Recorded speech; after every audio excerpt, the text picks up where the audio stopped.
ალბათ დაფიქრებულ ხართ, საიდან იცით ისეთი საკითხები, რომელიც პირდაპირ არავის უსწავლებია.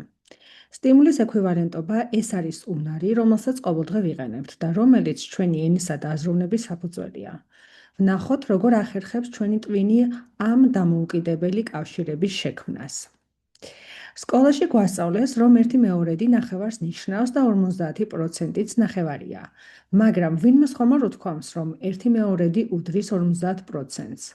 თქვენმა გონებამ ეს კავშირი თავად შექმნა. ორ ცალ-ცალკე ნასწავლ ინფორმაციას შორის ხიდი გადო. სწორედ ამ ფენომენზე ვსაუბრობთ დღეს. ეს არის მისი ფორმალური განმარტება. უნარი, როდესაც ინდივიდის წინასწარ დასწავლის გარეშე აყალიბებს სტიმულებს შორის ახალ კავშირებს. მარტივად რომ ვთქვათ, სტიმულის ექვივალენტობა ნიშნავს, რომ ერთი რამ მეორე სტოლფაზი გახდეს ჩვენს გონებაში, მაშინაც კი თუ ეს კავშირი პირდაპირ არავის უსწავლებია. ეს არის ჩვენი სიმბოლური აზროვნების ქვაკუთხედი. ეს ყველაფერი სამ მარტივ ლოგიკურ წესს ეფუძნება. პირველი და ყველაზე ინტუიციური ქსელი არის რეფლექსურობა, ანუ ის, რაც ისედაც ცხადია, უბრალოდ იმის ცოდნა, რომ რაღაც საკუთარი თავის იდენტურია.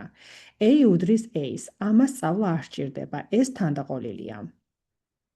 რომ გაჩვენონ ძაღლის სურათი და გთხოვონ იპოვოთ იდენტური, თქვენ მარტივად შეარჩევთ იგივე ძაღლის სურათს. ეს არის A უდრის A-ს. შემდეგი არის სიმეტრია. ეს ნიშნავს, რომ ნასწავლი კავშირი ორმხრივია. ანუ, თუ თქვენ ისწავლეთ, რომ სტიმული A ასოცირდება სტიმულ B-სთან, თქვენი გონება ავტომატურად ხვდება, რომ B-ც ასოცირდება A-სთან. თქვათ, ბავშვს ასწავლით, რომ ძაღლის სურათის დანახვისას, ეს არის A, უნდა გაჩვენოთ დაწერილი სიტყვა ძაღლი, რაც არის B. ძალიან მალე ყოველგვარი დამატებითი სწავლების გარეშე ბავშვი სიტყვა ძაღლის დანახვისას, ანუ B-ს დანახვისას, შეძლებს ძაღლის სურათის, ანუ A-ს ამორჩევას. კავშირი თავისით ავტომატურად შებრუნდა. და ბოლოს ტრანზიტულობა. საშუალებას გვაძლევს ახალი კავშირები შევქმნათ. თუ ვიცით, რომ A დაკავშირებულია B-სთან და B დაკავშირებულია C-სთან, ჩვენი გონება ლოგიკურად ასკვნის, რომ A და C დაკავშირებულია ერთმანეთთან. აქ ჩანს, როგორ იქმნება ცოდნის ქსელი. დავუშვათ, თქვენ ისწავლეთ, რომ წარმოთქმული სიტყვა ძაღლი ეს არის A, რაც ემთხვევა ძაღლის სურათს, ეს არის B. შემდეგ ცალკე ისწავლეთ, რომ ძაღლის სურათი, ანუ B, ემთხვევა დაწერილ სიტყვას ძაღლი, ესეც C. რა ხდება შემდეგ? თქვენ თავისთავად მიხვდებით, რომ წარმოთქმული სიტყვა ძაღლი იგივეა, რაც დაწერილი სიტყვა ძაღლი.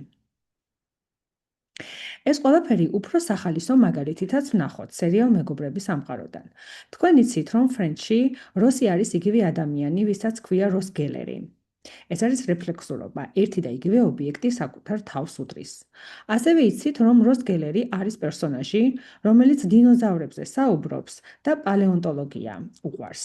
სიმეტრია, თუ A უდრის B-ს, მაშინ B უდრის A-ს. ამ ორი ინფორმაციის გაერთიანებით თქვენი გონება ავტომატურად აკეთებს დასკვნას, რომ დინოზავრების მოყვარული პალეონტოლოგი და როსი ერთი და იგივე პერსონაჟია. ანუ ტრანზიტულობა A უდრის B-ს, B უდრის C, კავშირიდან უკვე გამოვიდა A უდრის C დასკვნა.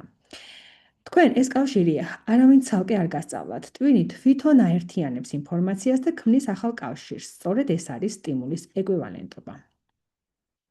ამ სამი წესის მოკლე შეჯამებაც. რეფლექსურობა, ეს არის A უდრის A-ს, სიმეტრია, A უდრის B-ს, მაშინ B უდრის A-ს. და ტრანზიტულობა, თუ A უდრის B-ს და B უდრის C-ს, მაშინ A უდრის C-ს. ეს სამი საყრდენი ქმნის ჩვენი სიმბოლური აზროვნების საფუძველს. თეორია გასაგებია, მაგრამ მოდი გადავიდეთ პრაქტიკაზე და ვნახოთ, როგორ გამოიყენება ეს პრინციპები რეალურ ცხოვრებაში და რატომ არის ეს ასეთი ეფექტური. მთავარი იდეა არის გენერალიზება. ჩვენ არ გვჭირდება ყველა შესაძლო კავშირის დაზეპირება. საკმარისია რამდენიმე საკვანძო კავშირის სწავლა და ჩვენი გონება დანარჩენებს თავად გააკეთებს. ეს სწავლის პროცესს წარმოუდგენლად ეფექტურს და ეკონომიურს ხდის. კავშირი, ანუ ეკვივალენტობა მხოლოდ ერთი ნაწილია. ჩვენი გონება მუდმივად აფასებს სხვა ურთიერთობებს, რა არის რაღაცაზე მეტი, რა არის საპირისპირო, ან რისი ნაწილია. ეს ყველაფერი კი ერთიანდება დიდ თეორიაში, რომელსაც ურთიერთობათა ჩარჩოს თეორია ჰქვია. ის აფართოებს სტიმულის ეკვივალენტობის იდეას და ამბობს, რომ ჩვენი ენის და აზროვნების საფუძველი არა მხოლოდ ტოლობის, არამედ სხვადასხვა ტიპის ურთიერთობების დასწავლის უნარია. მაგალითად, ვსწავლობთ, რომ რაღაც მეტია მეორეზე, საპირისპიროა, ნაწილია მთელის, ან ერთი რამ იწვევს მეორეს. ვთქვათ, ღამე და დღე საპირისპიროა, ხოლო თითი ხელის ნაწილია. ყველა ეს კავშირი ერთად ქმნის ჩვენი აზროვნების რთულ და წარმოუდგენელ მოქნილ სისტემას. ყოველ ჯერზე, როდესაც ხუმრობას ხვდებით, მეტაფორას იგებთ, ან ორ ერთი შეხედვით განსხვავებულ იდეას შორის კავშირს პოულობთ, თქვენ სწორედ სტიმულის ექვივალენტობას და ურთიერთობათა ჩარჩოების პრინციპებს იყენებთ. ეს ის მექანიზმია, რომელიც ადამიანის აზროვნებას უნიკალურს ხდის. თუ ეს ვიდეო თქვენთვის საინტერესო იყო, გამოიწერეთ არხი და დააჭირეთ მოწონებას. მადლობა.